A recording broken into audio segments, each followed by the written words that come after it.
안녕하세요. 이번 시간에 저희가 임상심리학 첫 번째 시간 1번 외국의 임상심리학 역사 부분부터 한번 보도록 하겠습니다. 네, 외국의 임상심리학 역사가 동그라미 1번부터 동그라미 25번까지 쭉 나열되어 있는데요. 이 부분들은 아주 중요한 것들 중심으로 나열이 되어 있기 때문에 연도수와 그 연도에 일어났던 어떤 주요한 내용들 잘 암기를 해 두셔야 합니다. 기출되는 거 보면은 거의 기출된다고 볼 수 있죠. 그래서 기출이 보통 어떻게 되냐면요. 뭐 연도수대로 잘 연결된 것, 옳은 것, 옳지 않은 것, 이런 것들 찾아내는 것도 기출이 되고요. 또 연도수대로 나열해라. 그래서 순서대로 나열하는 거, 이런 것들도 기출이 되고 있으니까 구체적인 내용들 잘 알아두시면 좋겠습니다. 우리가 먼저 이제 요 내용을 살펴보기 전에 심리학이라고 하는 게 있죠. 임상심리학 말고 이제 심리학만 한번 보면 심리학이라고 하는 것은 인간의 행동을 연구하는 학문입니다. 인간 행동에 대해서 연구하는 학문이고요. 임상심리학, 임상심리학이라고 한다면 특정 개인, 즉 정서장애나 행동장애 때문에 혹은 특정한 이유 없이 사회생활이 어렵거나 불편한 사람을 대상으로 하는 학문입니다.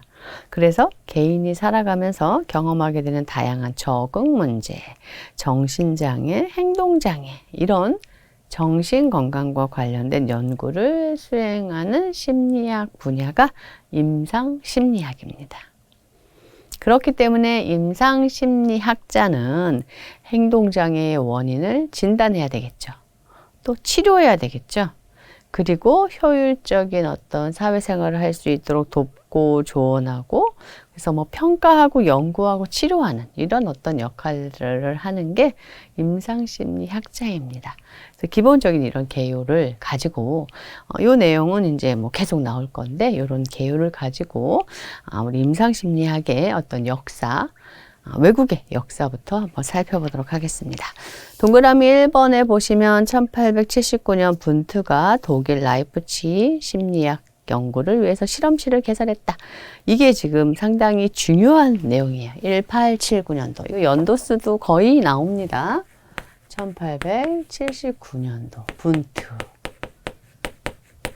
그쵸? 1879년도 분트가 독일의 심리학 연구를 위해서 여기서 중요한 단어가 뭐냐면요. 실험실. 이 단어가 중요한 단어예요. 실험실이라고 이게 뭐예요? 이제 심리학을 과학적으로 연구하기 시작했다는 거예요. 실험실. 그쵸? 이전에는 심리학이 철학의 영역에 있었죠. 그런데 실험실에서 심리를 연구해. 그런 것을 보면서 심리학이 이제 과학적인 심리학이 된 겁니다. 그런 의미로 상당히 중요하죠. 1879년에 분트가 실험실을 개설했다. 이것은 아주 중요합니다. 그래서 분트는 우리가 구조주의라고 하죠. 구조주의. 그러니까 인간 마음의 구조 이것을 파악하려고 했던 거예요. 그것을 어떻게? 실험법으로. 그래서 분트가 사용했던 방법이 내성법이라고 하는 거죠. 내성법을 통해서 인간의 마음의 구조를 파악하려고 했던 학자가 분트입니다. 그래서 마음의 구성 요소를 분석하는 거, 연구를 실험실에서 시도한 거, 이게 아주 중요한 내용이죠. 이 내성법이라고 하는 건 이것도 중요한 내용인데요. 이 내성법은요, 어떤 마음의 생각, 욕망, 느낌 이런 것들을 자기 스스로 막 들여다보는 거예요. 그리고 그것을 말로 이렇게 보고하는 거예요. 그것을 가지고 분석하는 거예요. 그게 내성법입니다. 이런 방법으로 분트가 인간의 마음을 연구한 거죠. 그래서 1879년 분트가 실험실을 개설했다. 그래서 이것을 기점으로 심리학이 철학이 아니라 과학의 영역으로 넘어왔다. 그리고 분트가 주로 사용했던 게 내성법이다. 이런 내용들을 좀 알아두시면 좋겠습니다. 이렇게 분트가 이제 독일에서 구조주의를 이야기했는데 미국에서는 기능주의라는 게 있었죠. 기능주의. 이것은 뭐예요? 마음의 기능을 중요하게 생각한 거죠. 이것은 제임스라고 하는 학자. 1842년도 정도에 제임스라고 하는 학자가 이제 구조주의가 아니라 독일에서 분트는 구조주의라면 미국에서는 기능주의를 가지고 인간의 마음의 기능, 내용, 즉 의식이 존재하는 목적, 이유 여기에 좀 관심을 가졌죠. 그래서 정신 요소와 행동과의 관계를 막 연구하는 이런 어떤 철학적인 사조, 이런 어떤 흐름들, 이것들을 가졌다라는 것도 조금 알아두시면 좋을 것 같아요. 네. 두 번째로 1883년에 골튼이 인간의 능력과 그 발달에 관한 탐구, 그래서 이런 어떤 인간의 발달, 능력과 그 발달에 관한 탐구를 저술했다. 그래서 골튼, 갈튼이라고도 하죠. 갈튼이 1883년에 인간의 능력과 그 발달에 관해서, 그러니까 인간의 능력, 뭔가 이제 지적인 능력과 많이 관련이 되죠. 그것에 관한 어떤 연구들을 했다라는 거고요. 그 다음에 3번에 1890년도에 카텔이 정신검사라는 용어를 처음으로 제안했다. 그래서 이것도 중요한 내용이에요. 멘탈 테스트라고 하는 용어를 처음 사용했던 학자는 카텔이다. 그리고 그것은 1890년도다. 라는 걸 또 알아두셔야 되죠. 그래서 이 카텔은 미국 최초의 심리학 교수로서 정신검사 멘탈 테스트라는 용어를 좀 사용을 했죠. 그 다음에 4번에 1892년도에 APA, 미국 심리학회가 이제 세계 최초, 그죠? 미국 심리학회가 창설이 된 거죠. 그래서 이 APA라고 하는 거, 1892년도 7월, 클라크 대학교에서 31명의 회원으로 시작됐다고 해요. 31명의 회원으로 시작됐고, 스탠리 홀이라는 학자가 초대 학회 정직을 역임했다. 그리고 이러한 APA, 심리학, 임상심리학은요, 언제를 기점으로 급속도로 성장하냐면, 그죠? 전쟁을 기점으로 급속도로 성장을 하죠. 그런 어떤 특징들을 보여주었습니다.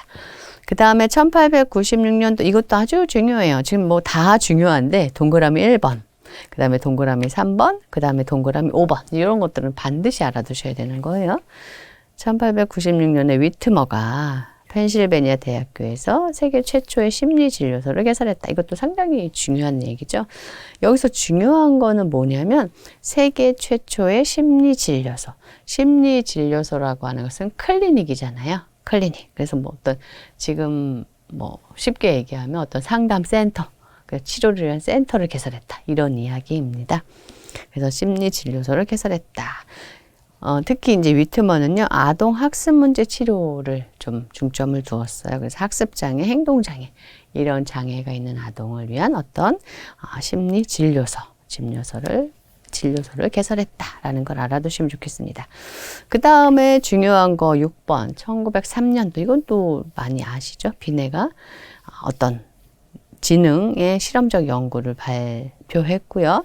1904년도에 위트머가 최초의 임상심리학 강좌를 개설했다. 여기서 이제 1904년도 요것도 중요한 게 뭐냐면, 최초의 임상심리학 강좌를 개설한 학자가 누구냐? 이게 이제 누구예요? 위트머다. 요 내용 알아두셔야 합니다.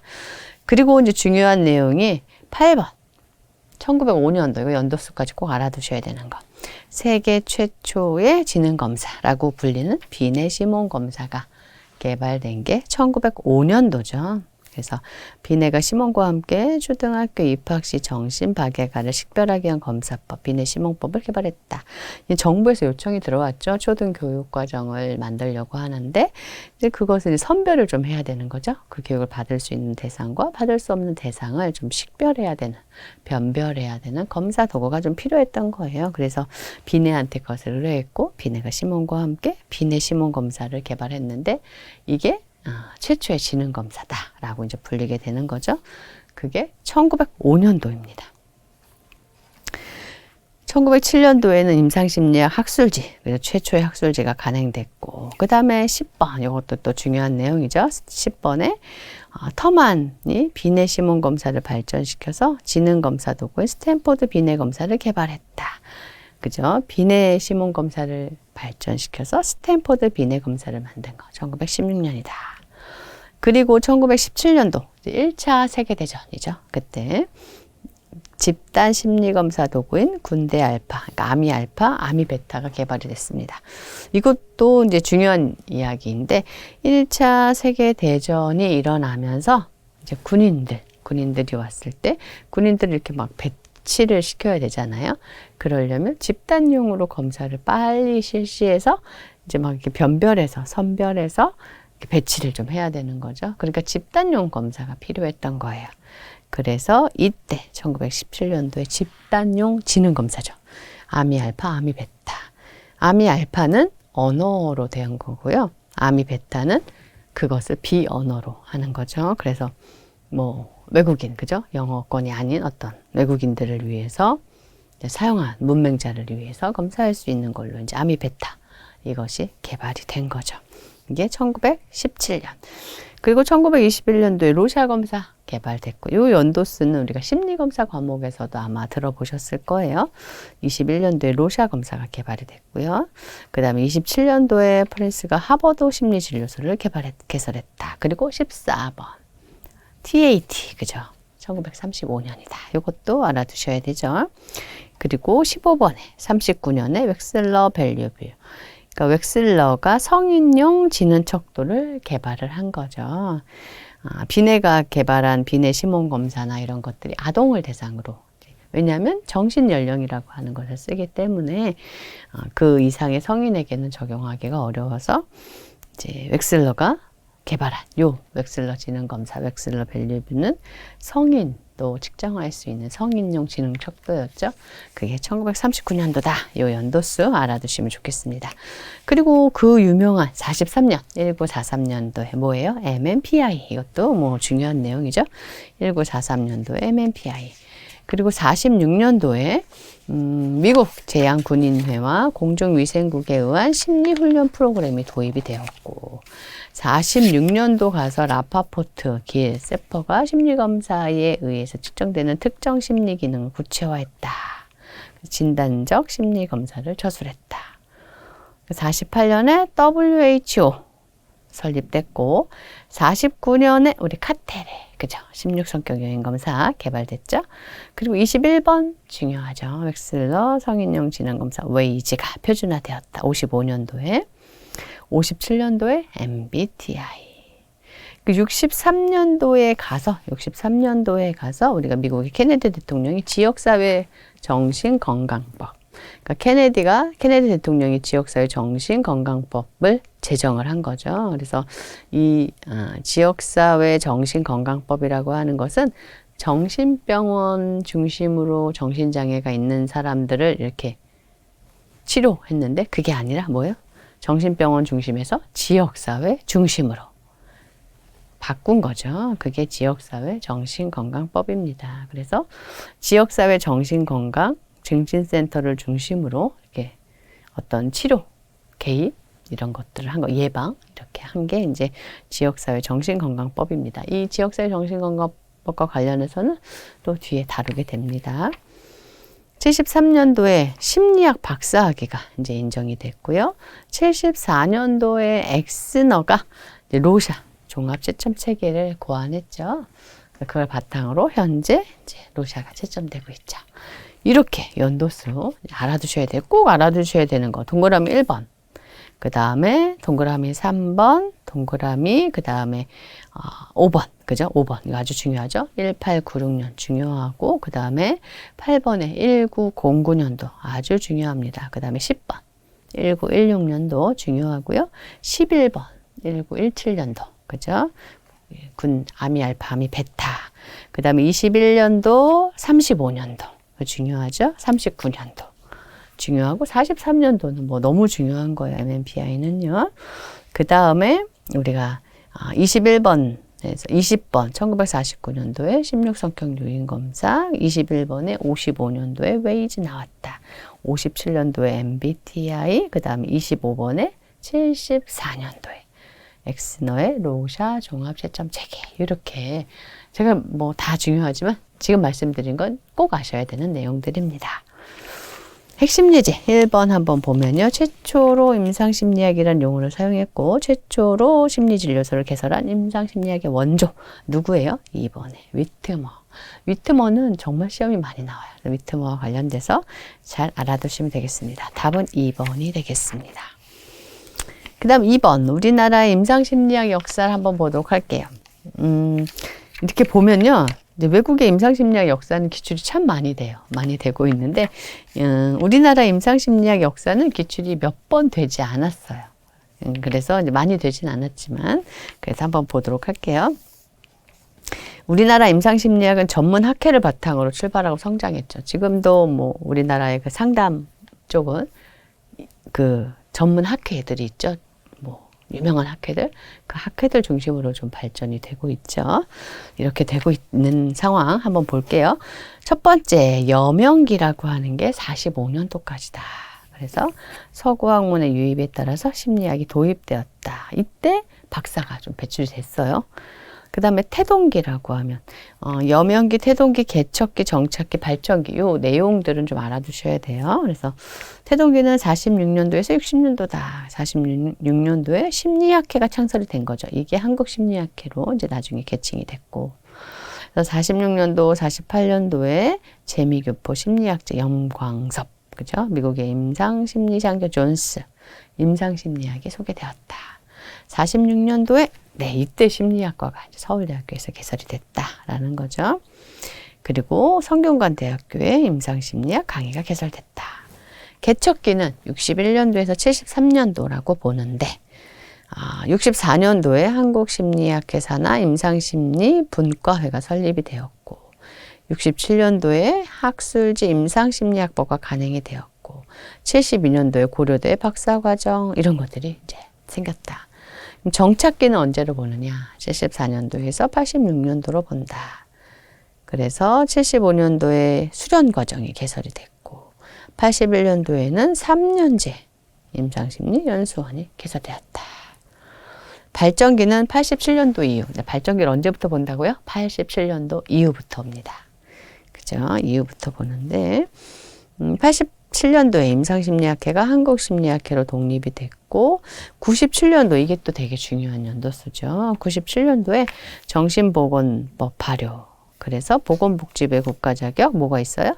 정신보건 임상심리사 1, 2급으로 이제 변경이 된 거죠. 2002년도에 가서는 전문 사무 분야로서 임상심리사 1, 2급이 국가기술 자격증으로 인정된다. 지금 뭐예요? 지금 우리 자격증 따려고 준비하는 거 이거. 이게 언제? 2002년도.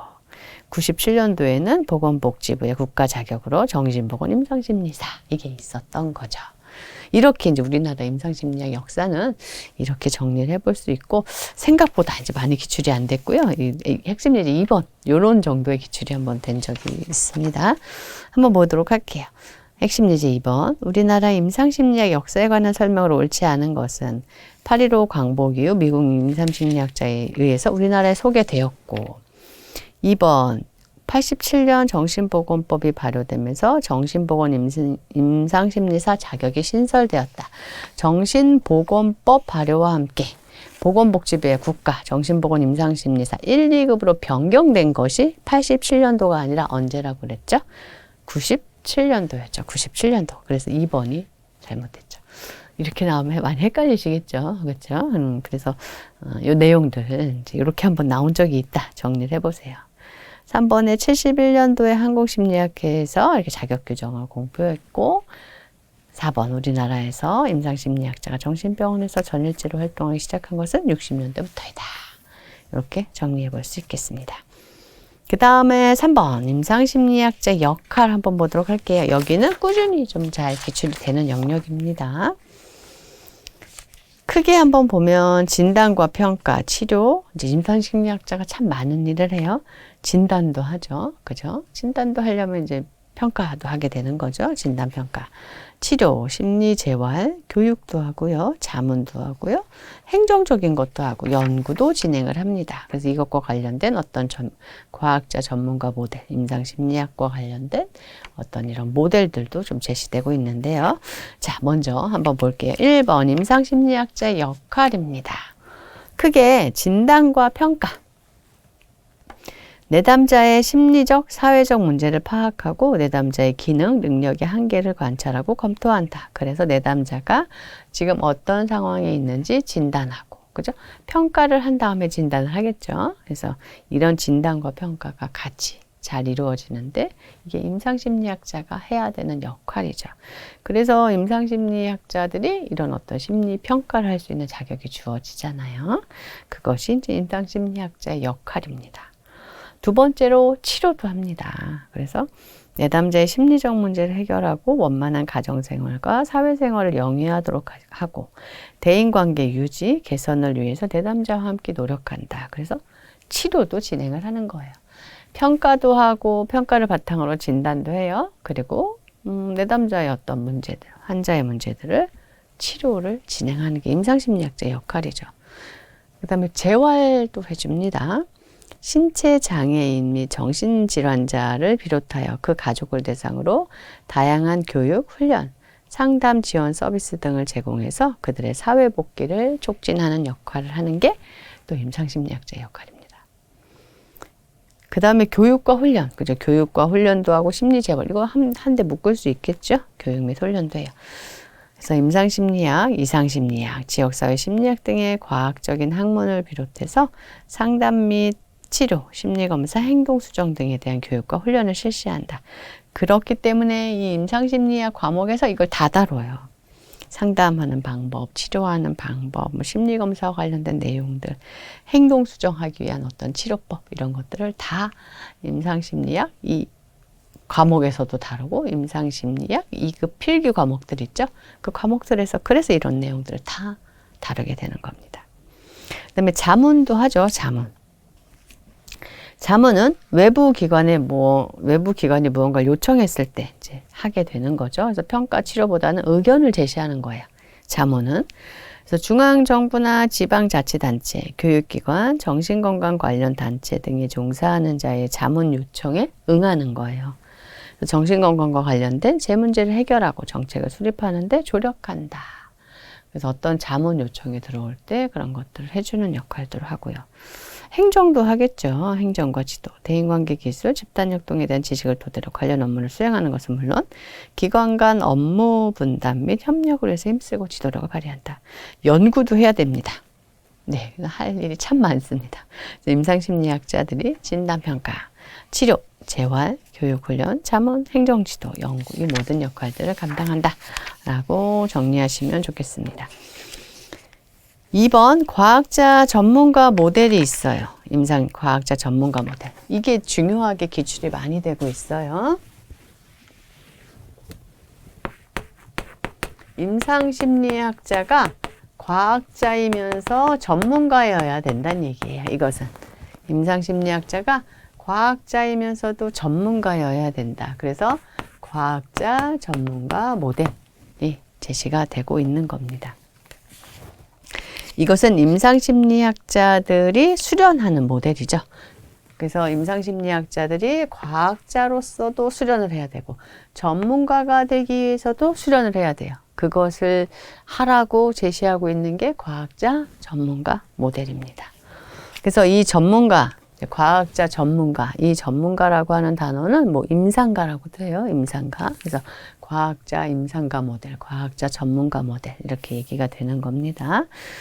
그래서 동그라미 1번에 보시면 1949년 미국 콜로라도 보울더예요. 그래서 보울더에서 개최된 미국 심리학회 회의에서 임상심리학자의 수련과 관련해서 과학자 전문가 모델, 과학자 실무자 모델이 제시되었다.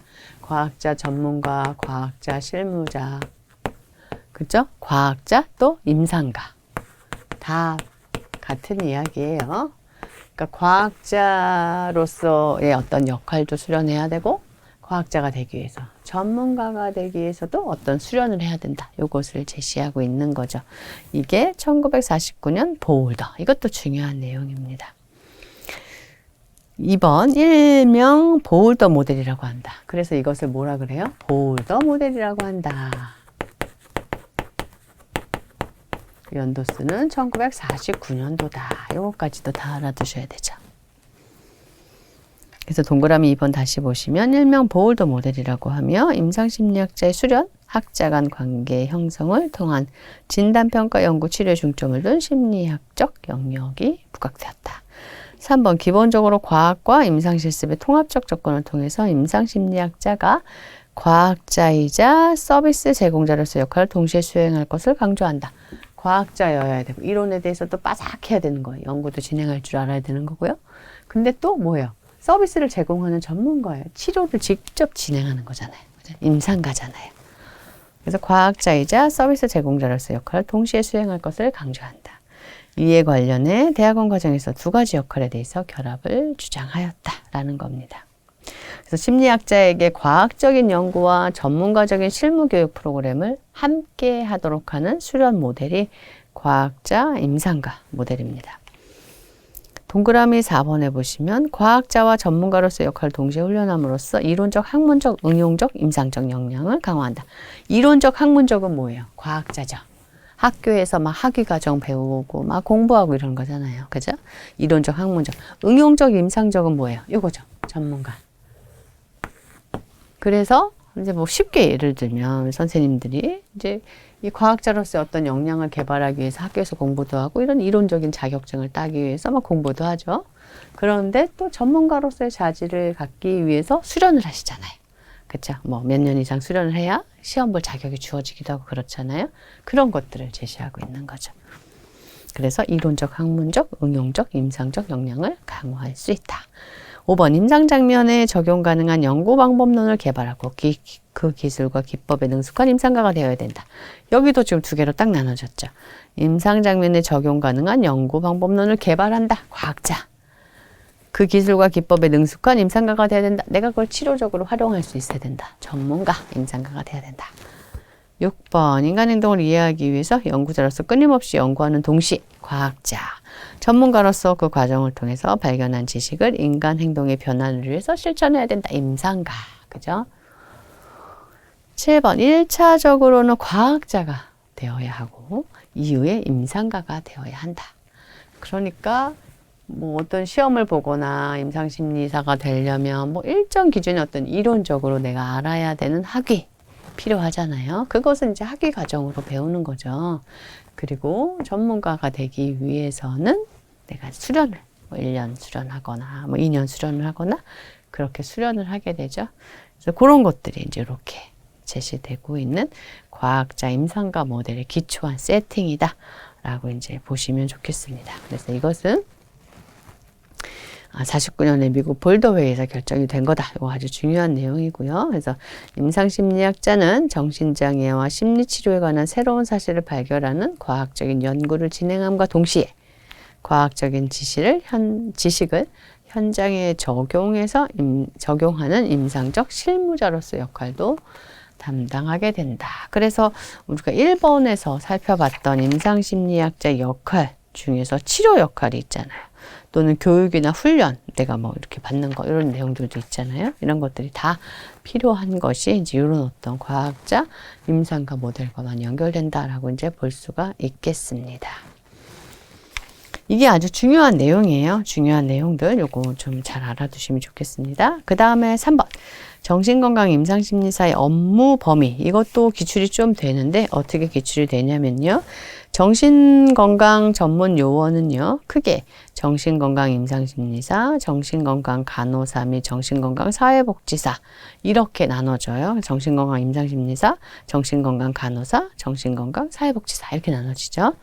그래서 그 범위 한계가 있는데 자 1번에 이제 공통 업무가 있어요. 이 세 정신건강 전문 요원의 공통 업무는 정신재활시설을 운영하는 거, 정신질환자의 재활훈련, 또 정신질환자 등과 가족의 권익보장, 또 진단 및 보호의 신청, 정신질환자에 대한 개별적인 지원계획 수립, 정신질환 예방, 정신건강 복지에 관한 조사 연구, 또 그 밖에 어떤 정신건강 증진 사업의 사업 수행 이런 것들이 공통적으로 진행되는 업무고요. 동그라미 2번에 나와 있는 개별 업무가 있어요. 그래서 이것도 이제 기출이 좀 돼요. 개별 업무, 임상심리사는 뭘 하느냐?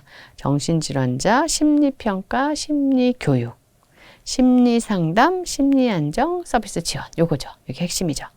간호사는 뭐예요? 간호 필요성과 관련된 간호 활동을 하죠. 그리고 가족에 대한 건강 증진을 위한 어떤 기획, 수행을 한다. 정신건강사회복지사는 사회 서비스를 지원하겠죠. 그래서 사회복지 서비스 지원에 대한 상담 안내. 정신건강 작업치료사는 작업수행 평가, 정신질환자의 신체적, 정신적 기능 향상을 위한 작업치료를 한다. 이런 것들이 이제 개별 업무다. 이렇게 이해해 두시면 좋겠습니다. 핵심 예제 3번 한번 보면요. 임상심리학자의 수련 모형은 임상심리학자의 역할과도 밀접하게 관련이 된다. 다음 중 보울러 모델에서 제시한 임상심리학자의 주요 역할을 가장 잘 열거한 것은 치료평가 자문, 치료평가 연구, 치료평가 행정, 평가교육 행정. 뭐겠어요? 치료평가 연구죠, 연구. 그죠? 과학자로서 연구하는 게 들어가잖아요. 연구, 그리고 치료 같은 것은 뭐야? 전문가로서 어떤 것들을 진행하는 거죠. 그래서 치료, 평가, 연구. 답은 2번이 되겠습니다. 이렇게 과학자 전문가 모델이 필기에서도 기출이 많이 되고요. 이것은 실기에서도 기출이 많이 돼요. 실기에서도 과학자 전문가 모델이 무엇을 말하는 거냐? 라고 하는 것을 이렇게 쓰는 걸로, 그쵸? 주관식 이렇게 쓰는 걸로도 많이 기출이 되니까 이 과학자 전문가 모델은 잘 알아두시면 좋겠습니다. 네, 이렇게 해서 이번 시간에 저희가 외국의 어떤 임상심리학 역사, 또 우리나라의 임상심리학 역사, 그리고 임상심리학자의 역할 가운데서 이제 중요한 과학자 전문가 모델 내용까지 한번 살펴보았습니다. 수고하셨습니다.